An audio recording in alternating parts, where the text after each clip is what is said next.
जय हिंद, जय भारत, जय वाणिज्य। मैं राघव तिवारी आप सबका एसएनडी क्लास में स्वागत करता हूँ। आइए, आज हम 2023 का मॉडल पेपर देख रहे थे। आज हम ऑब्जेक्टिव क्वेश्चन को लेते हुए वेरी शॉर्ट क्वेश्चन को देखेंगे। सबसे पहले बहुविकल्पी क्वेश्चन देखते हैं। 2023 का मॉडल पेपर है।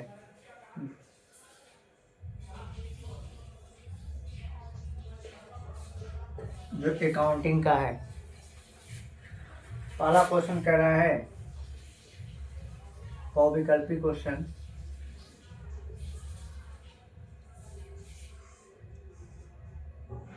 बहुविकल्पी प्रश्न है। पहला कह रहा है प्राप्ति एवं भुगतान खाता है। प्राप्ति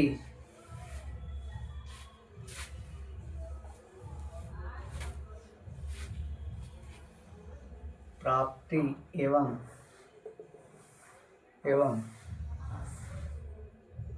भुगतान खाता है।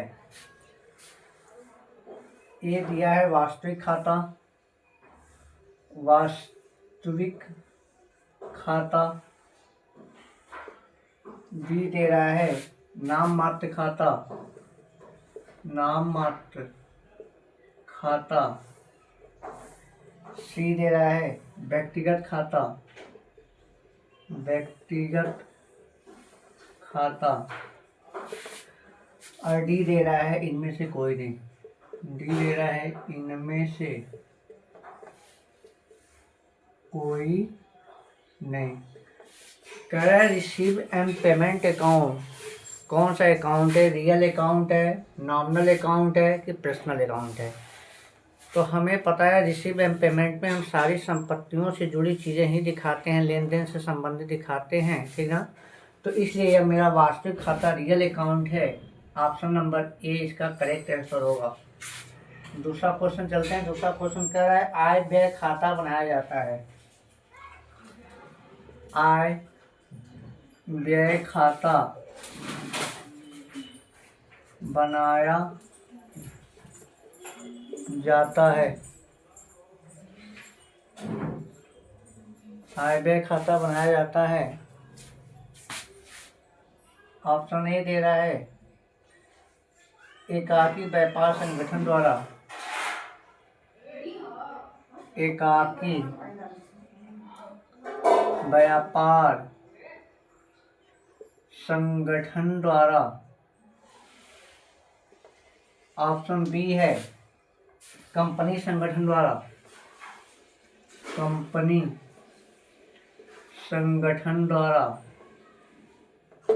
कंपनी संगठन द्वारा। ऑप्शन सी है साझेदारी संगठन द्वारा, साझेदारी संगठन द्वारा। और ऑप्शन डी है इनमें से कोई नहीं, इनमें से कोई नहीं। हमें पता है कि आय व्यय इनकम एक्सपेंडिचर या रिसीव एंड पेमेंट अकाउंट हुआ, ये हमारे गैर व्यापारिक संस्थाओं के द्वारा बनाए जाते हैं, ठीक ना। जिसमें से आपका ना एकाकी व्यापार द्वारा, ना कंपनी द्वारा, ना साझेदारी द्वारा। किसके द्वारा बनाया जाता है? गैर व्यापारिक संस्था द्वारा। तो इसलिए ऑप्शन नंबर डी इसका होगा, इनमें से कोई नहीं। ऑप्शन नंबर डी इसका करेक्ट आंसर होगा। रियल आंसर क्या है इसका?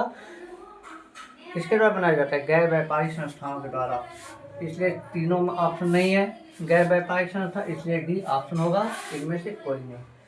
Option number question number 3। Question number 3 का पुनर्मूल्यांकन खाता है।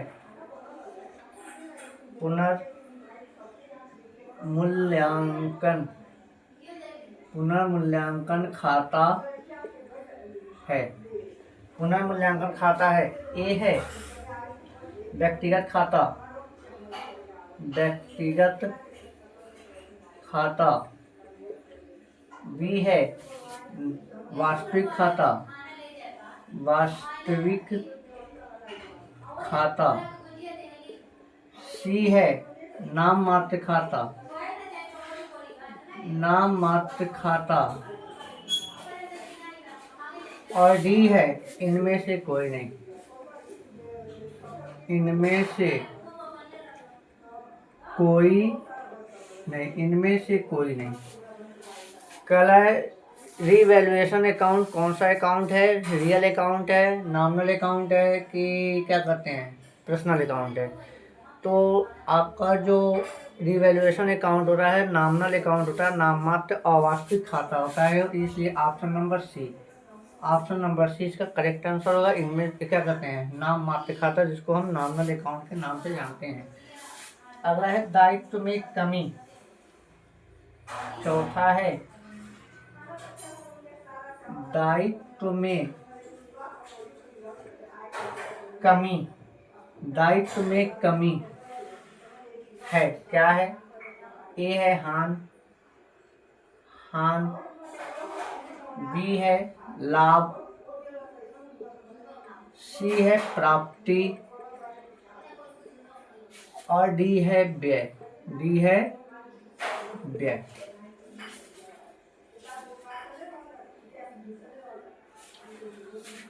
करल अगर लाइबिलिटी कम हो तो क्या होगा? लॉस होगा, प्रॉफिट होगा, कि रिसिप्ट होगा, कि एक्सपेंसेस होगा? तो लाइबिलिटी जब कम होता है तो प्रॉफिट होता है। जैसे अगर कोई लेनदार मेरे हैं 10,000 के, 2,000 का पता चला ऐसा लेनदार है जो पैसा कभी नहीं मांग सकता या मर गया जो भी कारण हो, अगर वह उसके द्वारा भुगतान मांग नहीं की जा सकती है, तो इससे मेरी लाइबिलिटी कम होगी। जब लाइबिलिटी कम होगी तो क्या होगा? ये मेरे लिए प्रॉफिट होगा, फर्म की क्या होगी? प्रॉफिट होगी। तो इसलिए इसका आंसर क्या होगा? लाभ। दायित्व में कमी क्या कहलाता है? लाभ कहलाता है। ये ऑप्शन नंबर बी इसका करेक्ट आंसर होगा। आइए क्वेश्चन नंबर 5। क्वेश्चन नंबर 5 का साझेदारी अधिनियम लागू हुआ था।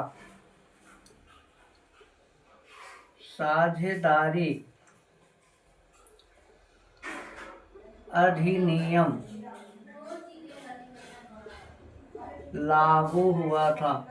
लागू हुआ था। ऑप्शन कह रहा है ए 1956, 1956 में। बी कह रहा है 1948 में। सी कह रहा है 1932 में। और डी कह रहा है 1950 में। यहाँ साझेदारी अधिनियम की बात कर रहा है, partnership act, Indian partnership act, भारतीय साझेदारी अधिनियम की बात किया गया, क्योंकि भारत में है, उत्तर प्रदेश में है, तो भारत के अंतर्गत ही तो हम पढ़ेंगे। तो भारतीय साझेदारी अधिनियम कब पारित हुआ था? 1932 में। कब हुआ था? 1932। अर्थात ऑप्शन नंबर सी इसका करेक्ट आंसर होगा। आइए अगला चलते हैं, क्वेश्चन नंबर 6। क्वेश्चन नंबर 6 कह रहा है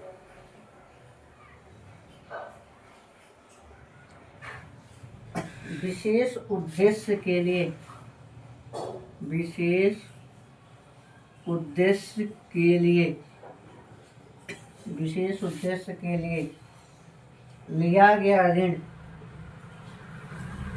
लिया गया ऋण, विशेष उद्देश्य के लिए लिया गया ऋण दर्शाया जाता है, दर्शाया जाता है। पहला है आय व्यय खाते में। ऑप्शन ए है आय व्यय खाते में। ऑप्शन बी है चिट्ठे के दायित्व पक्ष में, चिट्ठे के दायित्व पक्ष में। ऑप्शन सी है चिट्ठे के संपत्ति पक्ष में, चिट्ठे के संपत्ति पक्ष में। और ऑप्शन डी है चिट्ठे के दोनों पक्षों में, चिट्ठे के दोनों पक्ष में।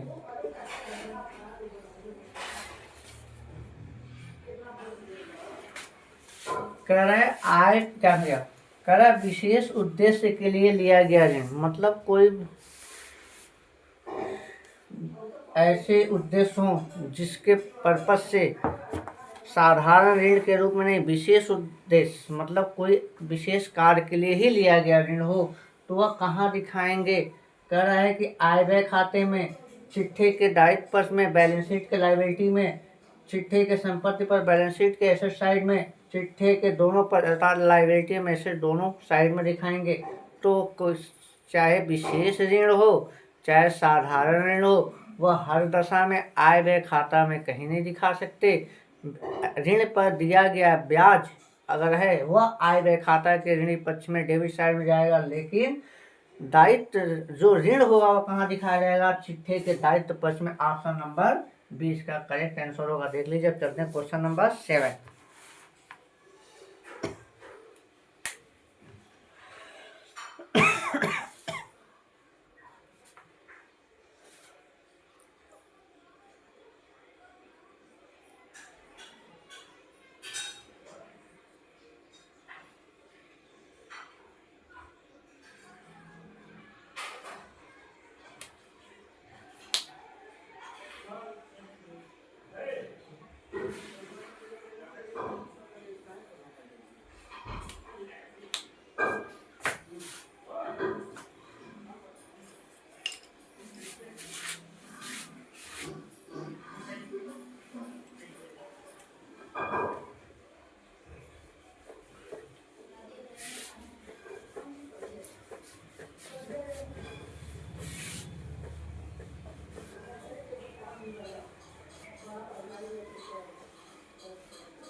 क्वेश्चन नंबर 7 कर रहा है कंपनी के अंशधारी होते हैं।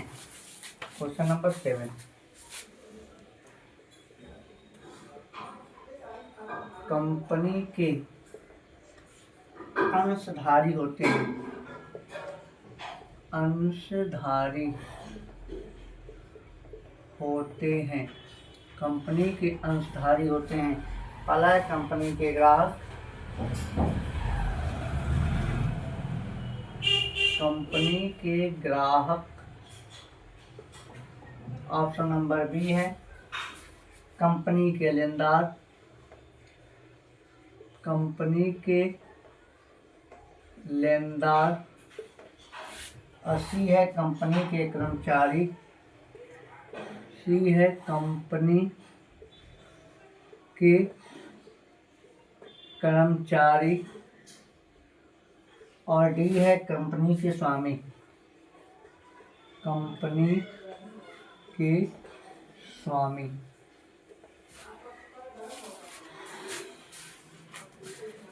किसी भी कंपनी के शेयर होल्डर कंपनी के ओनर के रूप में होते हैं, ना ही वह क्रेडिटर्स होते हैं, ना ही एम्प्लॉय होते हैं, ना ही क्या कहते हैं कस्टमर होते हैं। क्या होते हैं? ओनर होते हैं। तो इसलिए कंपनी के जो शेयर होल्डर्स अंशधारी क्या होते हैं? कंपनी के स्वामी। से ऑप्शन नंबर डी इसका करेक्ट आंसर होगा।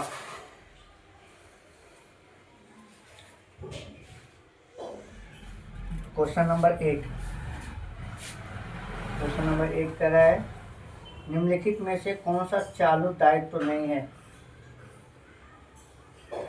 निम्नलिखित में से कौन सा चालू दायित्व नहीं है? चालू दायित्व नहीं है। पहला है दे बिल, ए है दे बिल जिसको बिल्स पेबल कहते हैं, दे बिल। अगला है बैंक अधिविकर्स, बी है बैंक अधिविकर्स, अधिविकर्स जिसको बैंक ओवरड्राफ्ट कहते हैं, बीओडी। अगला है अंश पूंजी, सी है अंश पूंजी जिसको हम क्या कहते हैं? Share capital. डी है अदत्त व्यय, आउटस्टैंडिंग एक्सपेंसेस, अदत्त व्यय। कह निम्न में से कौन सा चालू दायित्व नहीं है? करेंट लायबिलिटी के बारे में पूछा, तो करेंट लायबिलिटी में बिल्स पेबल भी आता है, बैंक ओवरड्राफ्ट भी आता है और क्या कहते हैं आउटस्टैंडिंग एक्सपेंसेस भी आता है। लेकिन अंश पूंजी आपका शेयर होल्डर फंड है, ठीक ना, शेयर होल्डर फंड का पार्ट है, इसलिए यह चालू दायित्व तो नहीं है, ठीक ना। इसलिए पहला आंसर क्या होगा, option number C. Question number 9, question number 9 कह रहा है कंपनी की विशेषता है, कंपनी की विशेषताएं हैं, कंपनी की विशेषताएं हैं, कंपनी की विशेषताएं हैं कौन कौन सी हैं। पहला है कृत्रिम व्यक्ति, ये है कृत्रिम व्यक्ति, बी है कानून द्वारा निर्मित, कानून द्वारा निर्मित, सी है शाश्वत उत्तराधिकार, शाश्वत उत्तराधिकार, शाश्वत उत्तराधिकार, शाश्वत उत्तराधिकार। और अगला उपरोक्त सभी यही है, उपरोक्त सभी। अगर कंपनी की विशेषता के बारे में देखें तो कहाँ क्या कहते हैं, वैधानिक अस्तित्व भी होता है इसका, कृत्रिम व्यक्ति के रूप में होता है, या शाश्वत उत्तराधिकार भी इसको प्राप्त है, ठीक ना।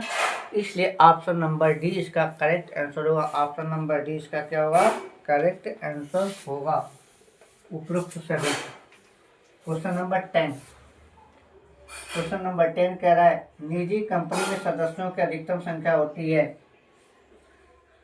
निजी कंपनी में सदस्यों की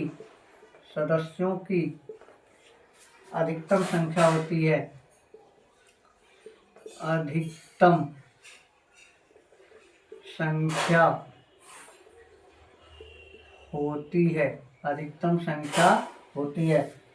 ए है 200, बी है 150, सी है 50 और डी है 140। अधिकतम संख्या प्राइवेट कंपनी का पूछ रहा है, तो प्राइवेट कंपनी में अधिकतम सदस्यों की संख्या कितनी होती है, 200 होती है, इसलिए ऑप्शन नंबर इसका करेक्ट आंसर होगा। आइए अब अति लघु उत्तरी के बारे में चलते हैं। अति लघु उत्तरी क्वेश्चन, वेरी शॉर्ट क्वेश्चन। अति लघु उत्तरी,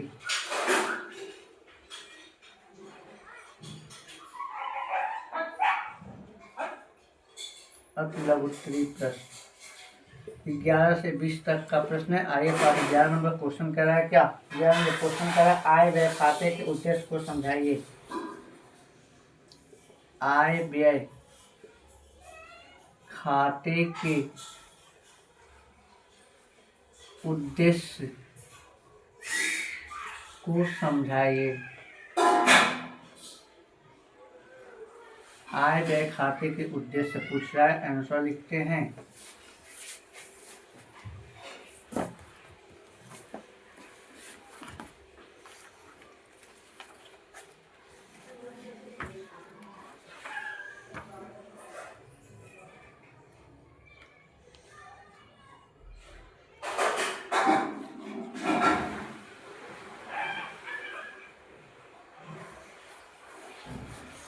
आय व्यय खाते के उद्देश्य या आवश्यकता, आय व्यय खाते के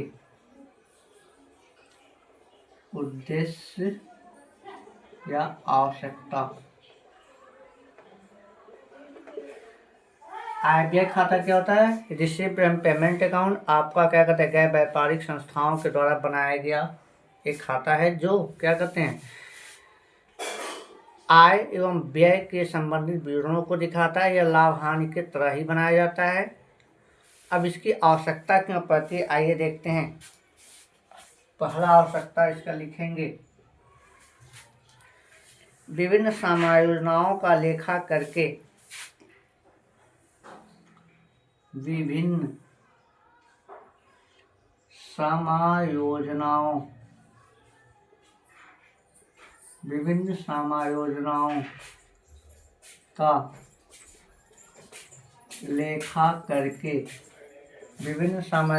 का लेखा करके संस्था की वास्तविक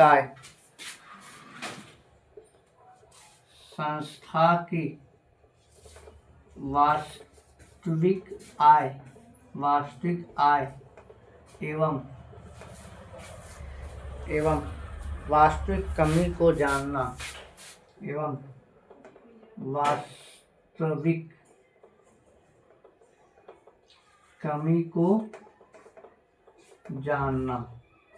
मतलब आय व्यय खाता से गैर व्यापारिक संस्थाओं का वास्तविक आय एवं वास्तविक कमी का पता चलता है। कैसे? जब इसमें एडजस्टमेंट का समायोजन कर देते हैं, लाभ हानि की तरफ, प्रॉफिट एंड लॉस की तरफ सेम बनाया जाता है।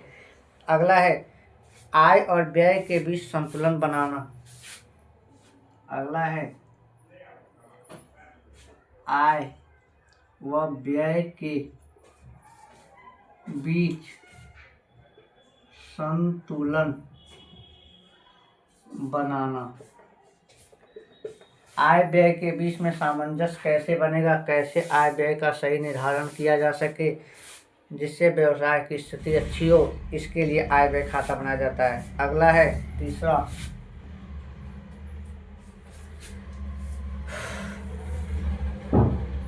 वर्ष में दे चंदे की कुल राशि जानना। वर्ष में दे कुल चंदे की राशि जानना। एक वित्तीय वर्ष में फाइनेंशियल ईयर में कुल कितने रुपए चंदे के रूप में प्राप्त हो रहे हैं गैर व्यापारिक संस्थाओं को, इसकी जानकारी के लिए आय व्यय खाता बनाते हैं। आप क्या करते हैं? चौथा नंबर कह रहा है दे आयकर की राशि निकालना। दे आयकर की राशि निकालना।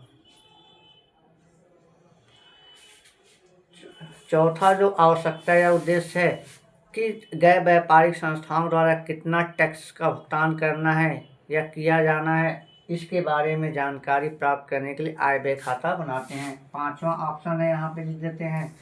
पांचवा है सदस्यों को यह दिखाना कि सदस्यों को यह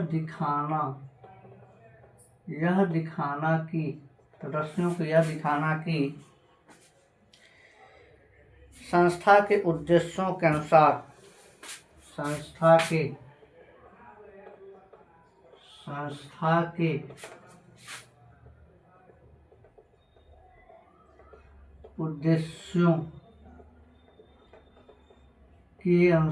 संस्था के उद्देश्यों के अनुसार व्यय किए जा रहे हैं।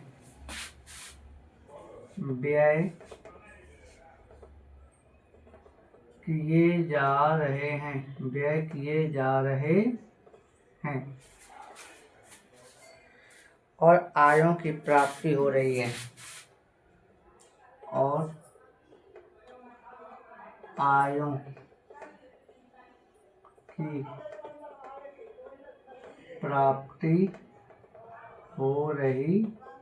है।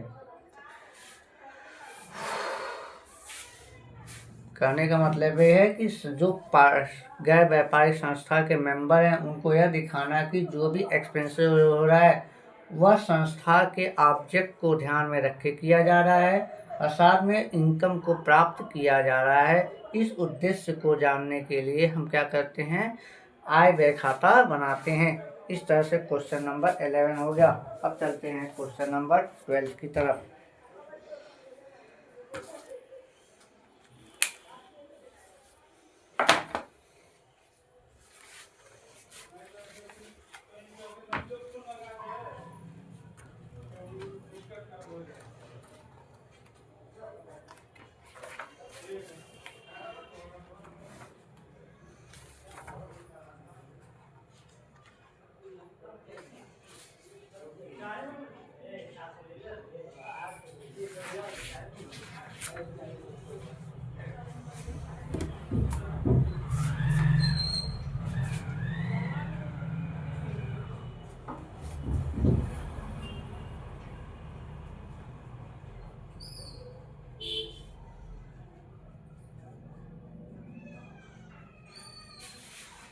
Question number 12।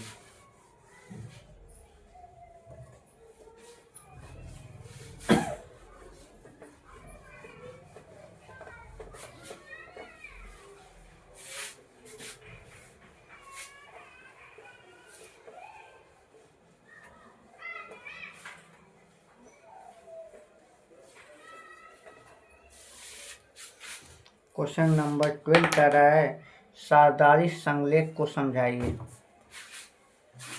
क्वेश्चन नंबर 12, साझेदारी संलेख को समझाइए। आंसर, साझेदारी संलेख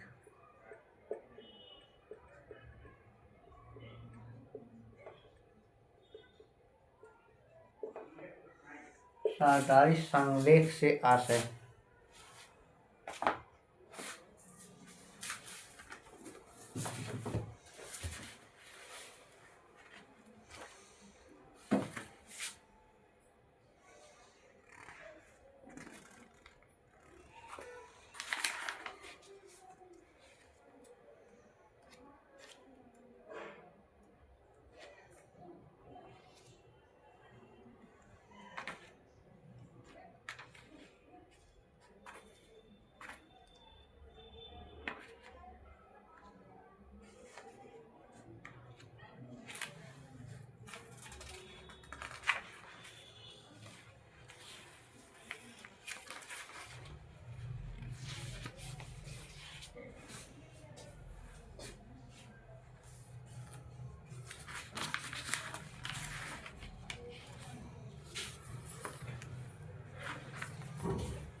साझेदारी संलेख से आशय उस लिखित समझौते से है।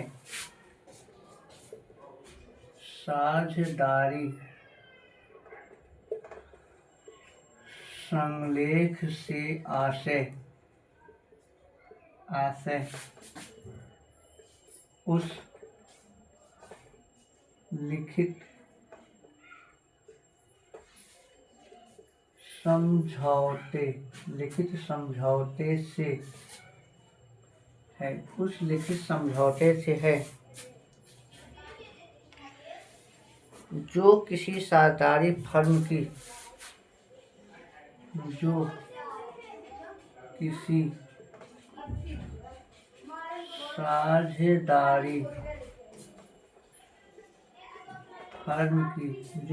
साझेदारी फर्म की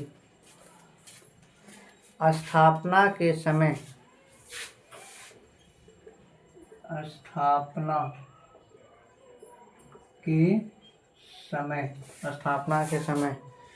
सभी साझेदारों के बीच की जाती है।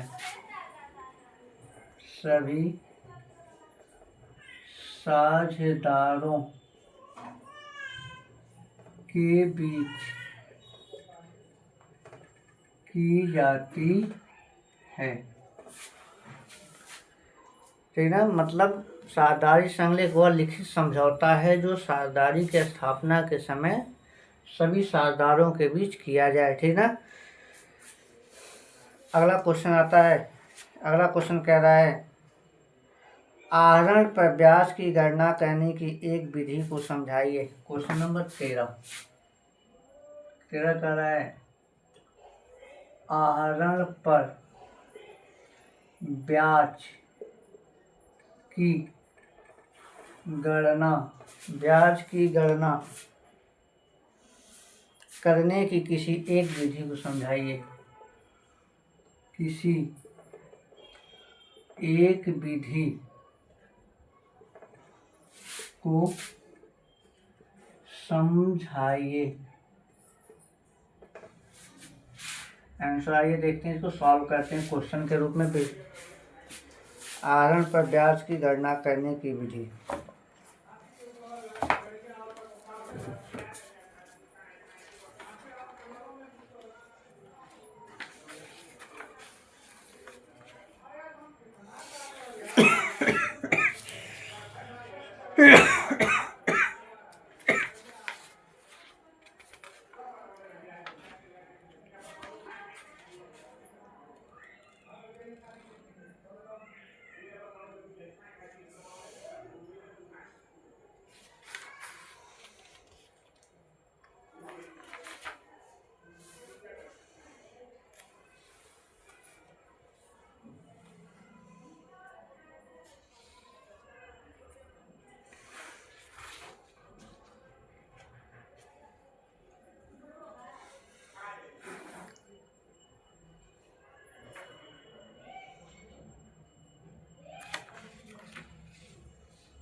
इसकी कई विधियाँ थी। गुणनफल विधि था, उसके बाद औसत भुगतान विधि था, साधारण विधि था। आइए सब हम देखते हैं गुणनफल विधि। गुणनफल विधि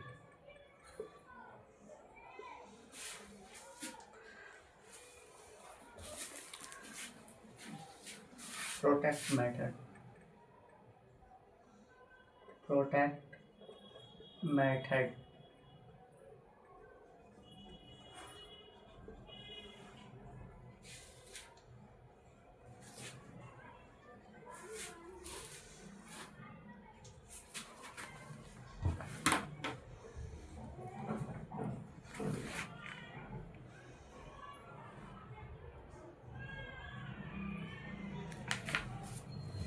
क्या लिखते हैं? जिस तिथि पर आहरण किए जाए, जिस तिथि पर आहरण किया जाए, उस तिथि से खाते बंद करने की, उस तिथि से खाते बंद करने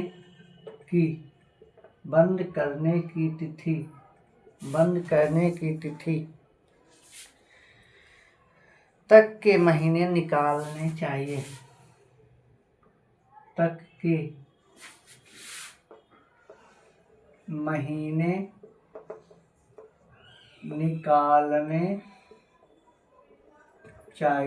महीने निकालने चाहिए। इन महीनों का उस तिथि पर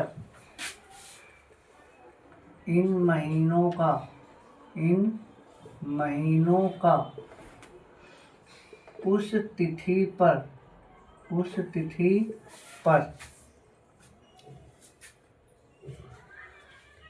आहरण की गई रकम से आहरण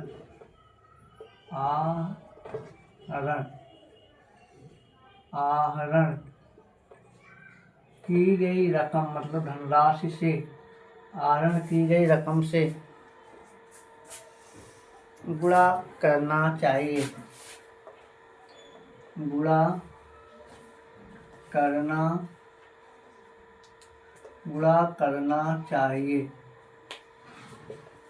करना चाहिए। इस प्रकार गुणा द्वारा आई हुई राशि, इस प्रकार गुणा द्वारा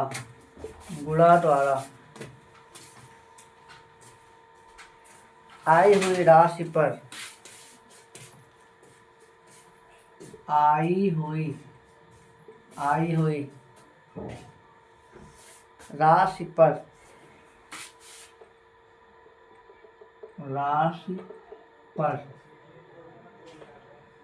निर्धारित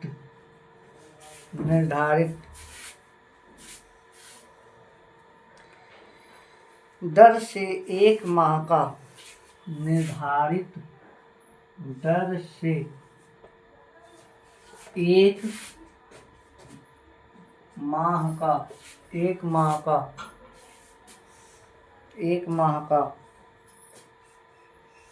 ब्याज निकालना चाहिए। 1 माह का ब्याज निकालना चाहिए। ब्याज निकालना चाहिए।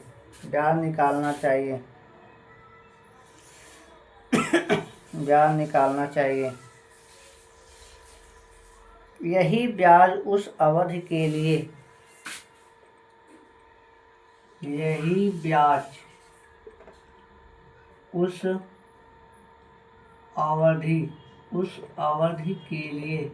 उस अवधि के लिए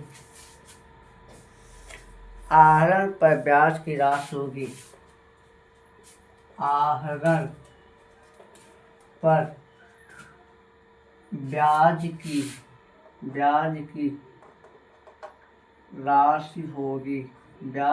राशि होगी। इसका फार्मूला होता है, कैसे निकालते हैं? आहरण पर ब्याज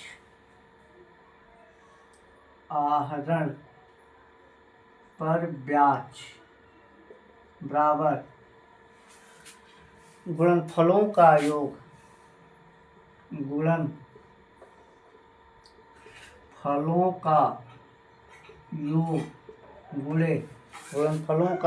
गुणे ब्याज की दर बटे 12 गुणे 100 अर्थात interest on drawing equal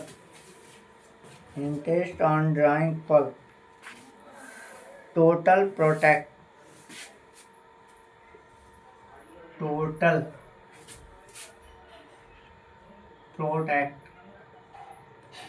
into rate upon 12 into 100 ये फार्मूला है। अब एक एग्जाम्पल लिख लेते हैं। एग्जाम्पल यहाँ लिख देते हैं, उसको सॉल्व करते साफ करके। जैसे x के द्वारा निम्न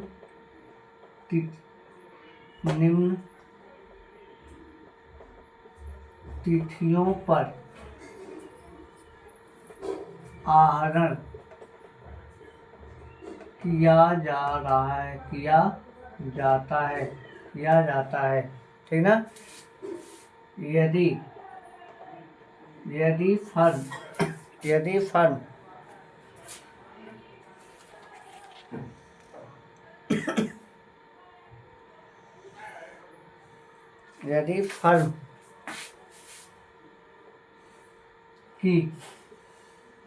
फर्म की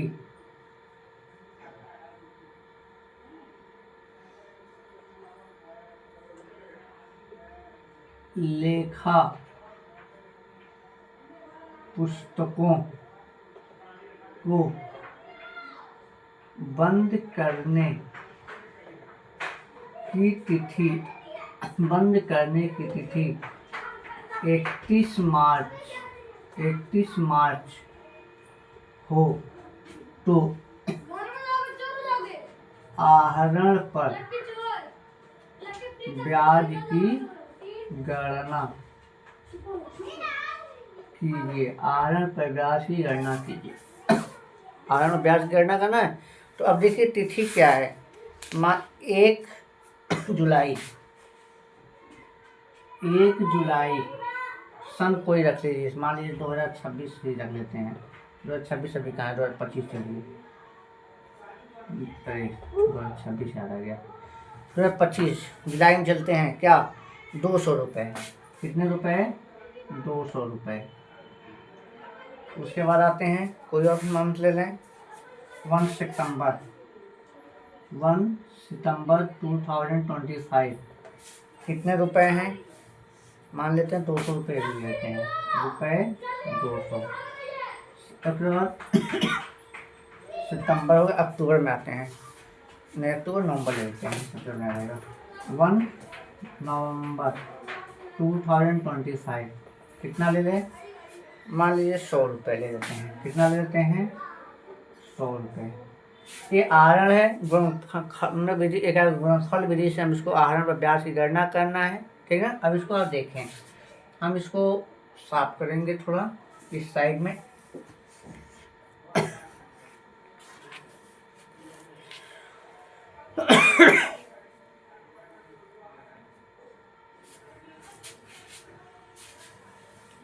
यही साफ करते हैं।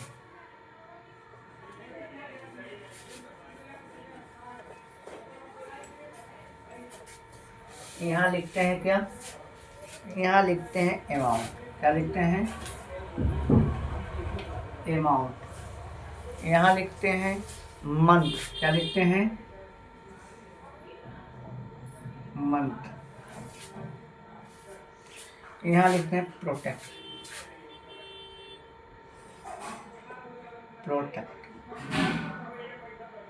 अब देखिए मेरा क्लोजिंग क्या है। क्लोजिंग डेट मेरा याद रखिएगा। क्लोजिंग डेट मेरा क्या है? 31 मार्च। 31 मार्च 2026, ठीक ना। तो चलें सर, 200 200 और 100, 200 200 100।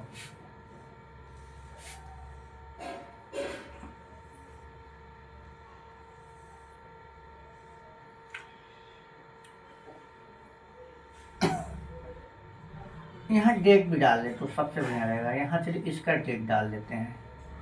डेट क्या है मेरा? 1 जुलाई। ये क्या है? 1 सितंबर। ये क्या है? 1 नवंबर। चलिए 1 जुलाई से 31 मार्च का महीना होगा। पहला वाला आहरण कब? जुलाई में रहा ना। 1 जुलाई से 31 मार्च। 1 जुलाई, जुलाई के बाद अगस्त, सितंबर, अक्टूबर, नवंबर, दिसंबर, जनवरी, फरवरी, मार्च, ठीक ना। और 1 जुलाई भी है, तो 1 जुलाई से लेंगे, जुलाई को भी जोड़ेंगे तो 9 महीना। कितना महीना हुआ? 9 महीना। 1 सितंबर से आइए, सितंबर, अक्टूबर, नवंबर, दिसंबर, जनवरी, फरवरी, मार्च। क्या महीना हुआ? 7 महीने, 7 महीने। 1 नवंबर से आइए, 31 मार्च, नवंबर, दिसंबर, जनवरी, फरवरी, मार्च। क्या महीना? 5 महीने। कितने महीने? 5 महीने। अब इनका मल्टीप्लाई कर दिए। 9 दूना 1800, 7 दूना 1400, 500।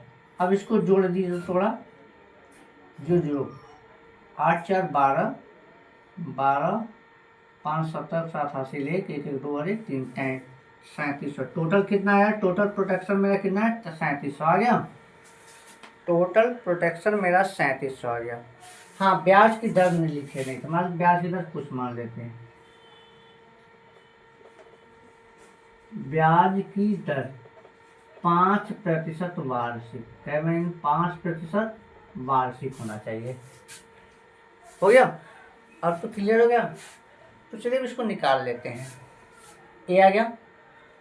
तो अब चलिए इसको यहाँ निकालते हैं।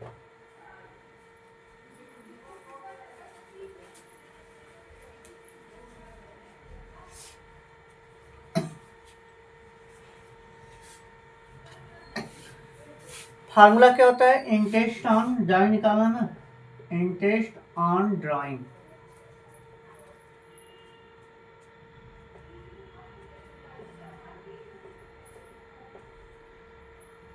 Total protection into rate upon 12 into 100।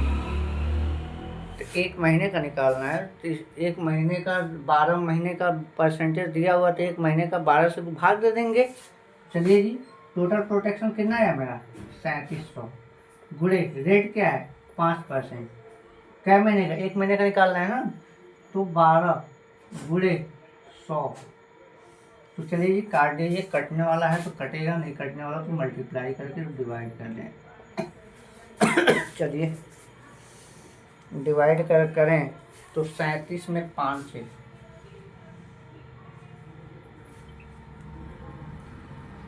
37 गुणे 5 हम करेंगे तो मेरा आएगा 185। 185/12, 12 से डिवाइड कर दें तो मेरा आएगा 15.4, 15.4 1 6, 6 ऐसे कुछ आएगा। इसलिए राउंड फिगर में हम ले लें तो 15.42 रुपये। ये मेरा क्वेश्चन नंबर 13 लग गया। जो पूछा था एक विधि का पूछा था, जो विधि आए 4-5 विधियां हैं, उसमें से सबसे आसान विधि गुणनखंड विधि है, गुणनफल विधि है। इसलिए इसको हम समझा दिए ताकि जल्दी से आसानी से याद भी हो जाता है, एग्जाम्पल भी याद हो जाता है, ठीक ना। इसको आप देख लें।